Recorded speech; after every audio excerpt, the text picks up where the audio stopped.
Hi, everyone, and good afternoon. Thank you for joining us for this webinar on the future energy landscapes process.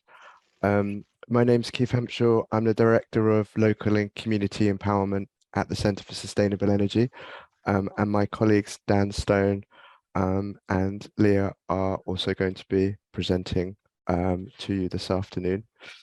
So Leah's got control of the slides. So I'm just going to say next slide if we can, and we'll make a start. So there's three things that we're going to try and share with you in the next hour.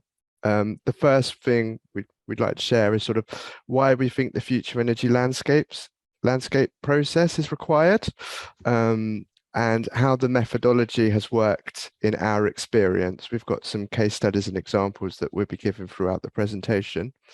And finally, the public resources that we've got available. So Future Energy Landscapes is an open source methodology. So we do have resources available on our website that anybody can have a look at and use and potentially run the process yourselves. So we'll be going through those towards the end of the webinar. Next slide, please, Leah. So it'd be great if everyone's been very well behaved so far. So yeah, if you could keep your microphones muted whilst we're presenting. We've got some space. We're very happy to do sort of some question and discussions at the end. And if you've got comments that you'd like to discuss with us at the end, please do feel free to put those in the chat.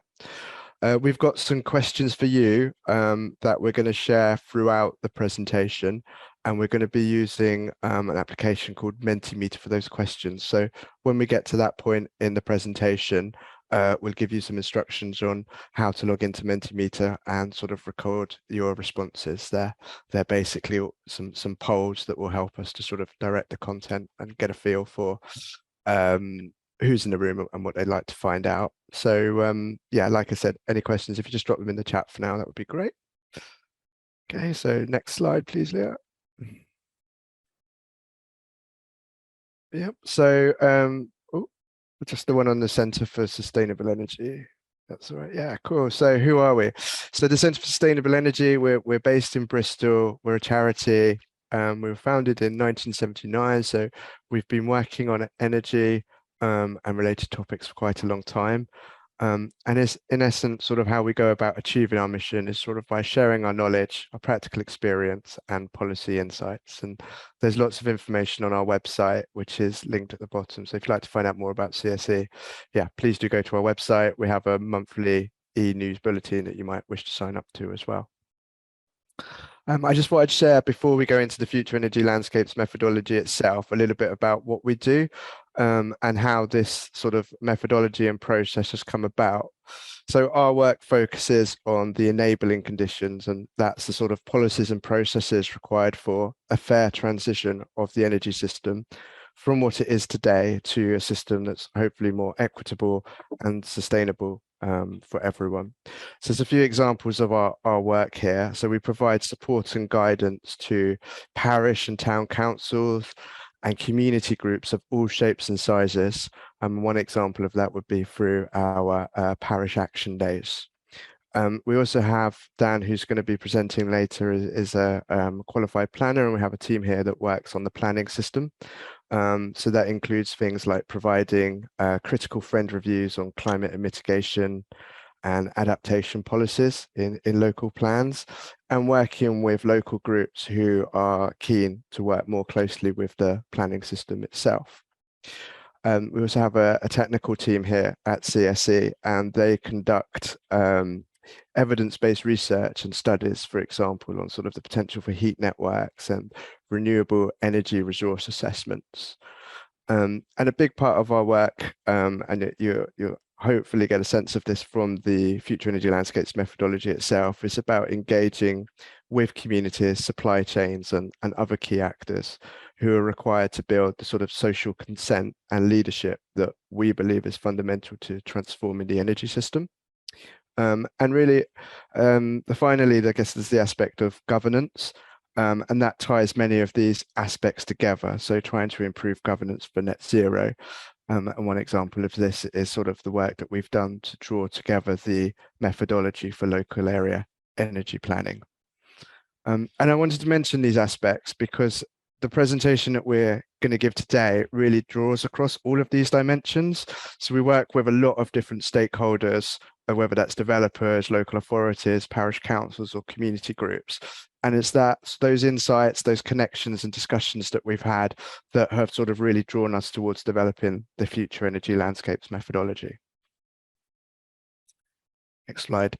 So that's us, and I just wanted to give just a couple of very brief points on the sort of the external context, which hopefully sort of outlines why we think the future energy landscapes process is important. Slide, please, Leah. Yeah. So where we are today, we know that sort of the national grid has decarbonised. So renewables now account for about a third of electricity generation, and that's up from about 7% to give some perspective in 2010. And obviously, we think that's really good news. But overall demand for electricity, we know, is likely to double by at least 2050. That's the government's own target, if not, hopefully, quite a lot sooner. And that's because of things like the electrification of cars and transport and the increased use of clean electricity, replacing gas, for example, heating and heat pumps. So if you take sort of today's starting point of sort of a third of generated electricity demand being met by renewables, and you then take into account the doubling of demand for electricity, like what we're estimating is that there's sort of roughly a fourfold increase required in renewable energy electricity generation. And the fundamental point here is that we only decarbonize the electricity. We only decarbonize our transport and our heating, etc., if the electricity that we're using for that is coming from renewable sources in the first place. So we do see sort of the expansion of renewable generation as critical to achieving net zero. When you look externally sort of at levels of support for renewable energy, this comes from Bayes' opinion tracker, you see consistently high support for renewable energy generation, whether that be biomass, onshore wind, offshore wind, tidal, or solar. So what we see is sort of very general level, high level, good support for renewable energy amongst the British public. And I've no doubt that when the figures are next updated and it takes into account the energy security and the changes in prices changes that we've seen recently, that support is probably even greater now. Next slide, please, Leah. Oh, so this is a point where we've got a few questions that we'd like to ask you. So I'm going to hand over to Leah now, who is going to explain how to use Mentimeter just to respond to a couple of questions that we've got about renewable energy and your perspectives. So hopefully you can see at the top it's menti.com, and then you pop that code in when the box comes up. And then the question we're asking you is, how confident are you that your council's current policies will deliver the fourfold increase in renewables that we need, which Keith was just talking about. And hopefully the question can pop up for you. You can answer it, and then we can start to see the answers coming in here. Okay, Keith, are you happy to should we do the next Mentimeter question? Yeah, let's go through. Okay, so just in this section, we've got one more Mentimeter question as well. So you can just stay on Menti, and hopefully the next slide will come up for you. So this question is asking what evidence your council currently has in place to support renewable energy policies with 4 options. So you can select all the ones that apply or select, don't know if you're not sure. I think we're about 45 people on that question. So Keith, are we happy to go back to the slides? Yeah, let's do that. Does it keep it open for people that we could look at the results afterwards? Yeah, brilliant. Definitely. Okay. But yeah, thanks everyone. Yeah. Thank you. Okay, thanks, Leah. So I'm going to take over now, and I'm Dan Stone. I'm a chartered planner. So just looking back over what you've just filled in. So we had 3/4 of respondents say then, or just under 3/4 say they're not confident at all that we're going to get through a quadrupling of renewables in your area. A quarter quite confident, and that's great. And obviously just one person that was very confident, and obviously, so you can see there's a big gap there. If you're right, there's a big gap there in terms of where we need to get to. And we're really not convinced that sort of current approaches within local planning are doing the job to actually get us there, basically. And so this is the sort of traditional approach that a council takes to developing the renewable energy policies in its plan, simplified. So what they do, basically, they get the experts in, they complete a technical renewable energy capacity study. And this is basically what the experts think can be done in your area. And then a landscape sensitivity assessment, and that's like, what landscape impact would it have, and what do the council and their experts think would be acceptable. And then really that goes into a black box where the council sort of consider the trade-offs between the different options and between different levels of landscape impact and different levels of sort of output. And broadly, those technical studies determine what the planning policies are. Then they draft the local plan policy, then there's sort of consultation, and then what's adopted is adopted, basically. And so it's really quite top down. And those trade-offs which happen in the black box, the public aren't involved in any of those at all, basically. And we think that to significantly increase renewable energy deployment in the way that we need to, different approaches need to be explored, which do a better job of nurturing that consent. Next slide, please. And so what we've got is, these are the studies that they already commission. Next, if you could click on it again. And then what's missing in many local authorities are the kind of that sort of bottom-up community engagement that we're developing, basically. And I'm not saying our approach is the only approach, I'm sure it's not. But basically that would seek to kind of bring the public into that black box and into considering the trade-offs with different options, basically. And then the outputs of that work can be further a source of evidence to inform kind of local plan policy formation, alongside these more technical studies from the experts, basically. And also this process can be used for neighbourhood planning, for kind of community energy projects, and for and by civil society as well, really. And so we've kind of developed and are now scaling that approach, and it seems to be really effective in building informed consent for expansion of renewables in the scale that we need to. And I'll really summarize this in a kind of story and slide. And we really want to sort of encourage you to adopt this approach.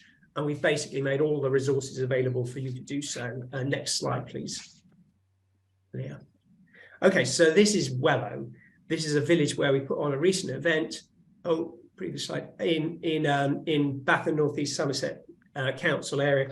And for anybody that doesn't know it, it is absolutely beautiful. It's the most sort of chocolate boxy kind of village you can really imagine in the Cotswolds. It was on the Sunday Times best place to live list this year, and it's really got every planning designation there is going. So it's got Greenbelt, it's partially designated as an area of outstanding natural beauty, it's got scheduled ancient monuments. It's really stunning, as you can see from the imagery, which is really.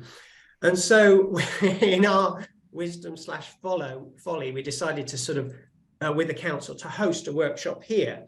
And so I was sort of going to their village fete to get people to sign up for our workshop in September this year. And on the way there, I had an absolute crisis of confidence, basically. And so picture the scene. I was sort of driving down the main street between the listed buildings, and ahead of me on the road, there was a small traffic jam of teenagers in matching jodhpurs on really beautifully groomed horses and in matching jackets. And my car was absolutely rammed full of sort of display boards and illustrations of wind turbines, solar farms and micro hydro developments, and sort of traveling through this beautiful landscape. And I really wondered whether we got it absolutely spectacularly wrong, and whether it was going to be, well, basically lynched. Next slide, please, Leah. But I really needn't have worried, even in this wealthy, conservative-looking village within a beautiful, stunning designated landscape that nobody would want to sort of despoil. The people I met were really very open to having conversations about the trade-offs between, those landscape impacts and different forms of renewable energy generation. And then the workshop demonstrated support for kind of provisional support for wind turbines, solar farms, rooftop solar, micro hydro, district heating, really everything that was technically possible in that area. And we're doing we've just done an online consultation to see if the wider community feels the same. We haven't quite finished that, so that's why it's provisional, but it was very encouraging anyway. And next slide, so we can actually, it's probably best to hear this in the voice of one of the actual participants at the event.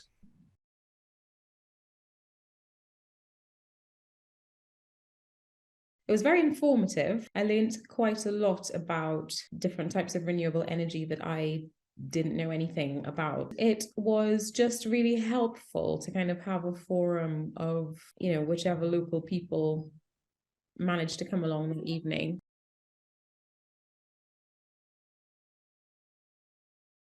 There were some disagreements actually about some of the types of renewable energy, weren't there? But it felt really respectful.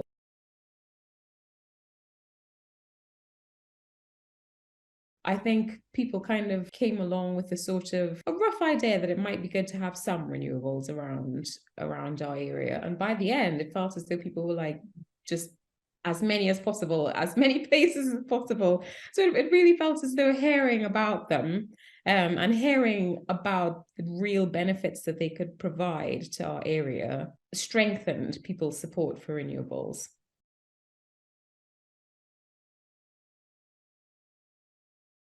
So I think the information about exactly what is entailed in each of these forms of renewable energy was incredibly helpful. Actually hearing it spelled out, what size they are and where they need to sit and what they actually really generate, I personally found that incredibly helpful and very powerful.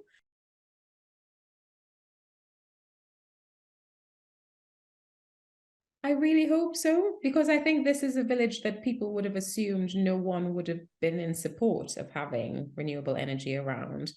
And actually to have some voices turn up at something like that and speak quite clearly about, there were some concerns raised, but, there were a lot of pros, there was a lot of energy for it.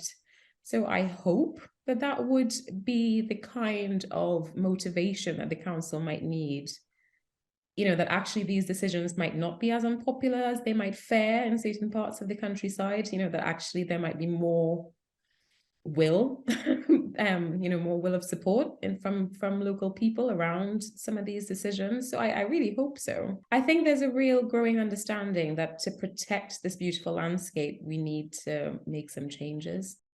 And then this is some quotes from Michaela Basford, who's the sort of commissioning officer in that council. So has the project been worth it so far? Yes, it's definitely been worth it. It's been really good. I'd like many more workshops to be offered across our area and ongoing dialogues with the communities where we've had them. How might the outputs affect the council's thinking on renewables and policies they consult on? The outcomes are a bit more of an independent view and aren't directly connected with our planning policies or an application, but they should give the council and councillors confidence that local support for renewables matches public opinion. Policy needs to be and can be bold. So next slide, please. And so obviously in the ones in Bath and North East Somerset Council, we're not quite ready to sort of explain the overall conclusions because we're still analysing kind of the online surveys that have followed those workshops.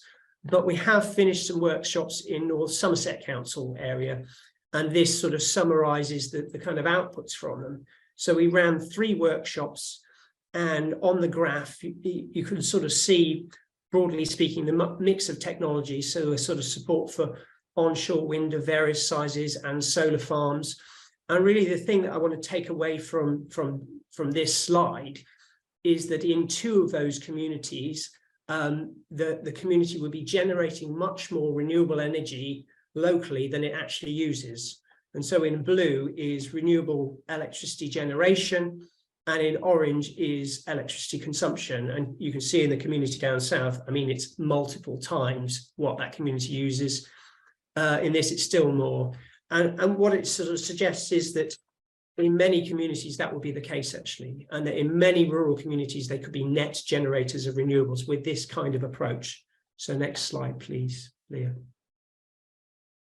And so our kind of learning, which is obviously still going on, firstly, that people care about their landscape and and their area, and they want to be involved with any proposed changes, but they are also able to weigh up how landscape protection should be balanced against the need for renewables. And their views are actually quite nuanced if you sort of approach them in the right way, basically. And people will engage and accept change, provided that it's not imposed on them. And yeah, finally, reiterating that point again, that most rural areas could become self-sufficient in local renewable energy electricity generation with this kind of approach. And next slide again. And other kind of key points and key learnings is that making it local is absolutely key, basically. So how can this particular parish deploy renewable energy to meet its energy needs? And what might be acceptable around here? And what conditions would you want to apply for sort of for hosting renewables in your landscape? And could your area be self-sufficient, generating all of this electricity locally from renewables? And if you ask questions in those kinds of ways, you get a very different answer than if you're kind of going in with a sort of top-down approach. And next slide, please. And they're kind of high-level benefits of FEL. It's really bringing the public into those trade-offs between renewable energy generation and landscape impacts, really building informed consent for renewables and kind of localizing the problem to what will be acceptable around here. And the use of this kind of approach, as I said, it's neighborhood plans, local plans, but also community energy proposals and civic society more generally. And then my colleague Leah is going to take over here just to talk you through the process, and then we'll take some questions at the end. Great, thanks, Dan. So I'm just going to outline a little bit more of what a future energy landscape process actually looks like. This has kind of been our experience in North Somerset and Bath and North East Somerset, where we've been running this process kind of over the last 12 months. So the first part of the process is really selecting the areas that you want to target. And this process can be informed by existing studies like your renewable energy studies and the landscape assessments. It's good to avoid doing them in areas that have a live planning application, because that kind of undermines the point of the process, which is that it should be exploratory and open and kind of open to suggestions rather than tied to a specific proposal.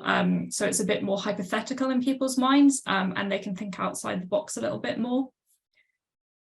And after that, once you've chosen the area you're going to target, it's really about engaging that community in the process.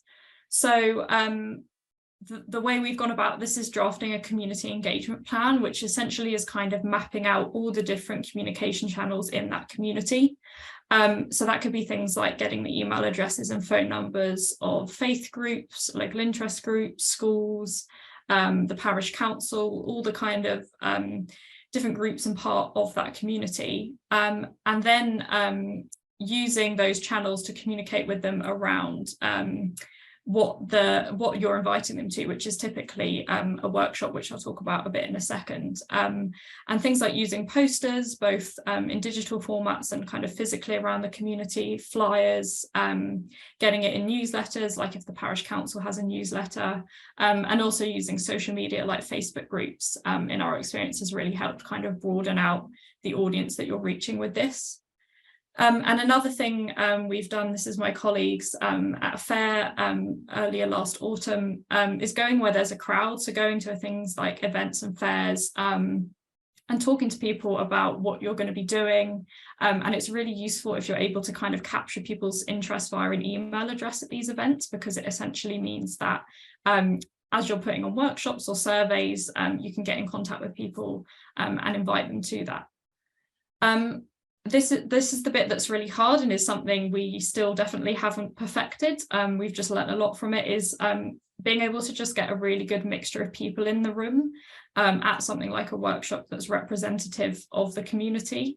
It can be really difficult because obviously if you're putting on a workshop about renewables, it generally, in our experience, has tended to catch the interest of people who are kind of already on board with it. So really being able to go through all those different channels and capture people's interest who might not ordinarily engage with it is really important. And we found that framing a lot of this in terms of the current energy crisis and bills and money, as well as those environmental things, really speaks to the kind of people's values and the things that are on their minds at the moment.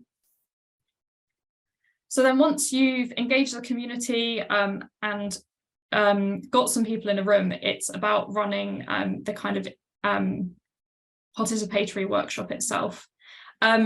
Generally what we do in these is we have a huge map and we get people to start thinking about their area and parts of it that are really special to them, that they like. Things like often people say, oh, this is where I like walking my dog, or this is a really special viewpoint. But also areas maybe that they don't like as much. Typically people will say things like that's a really busy road, or it's by the motorway.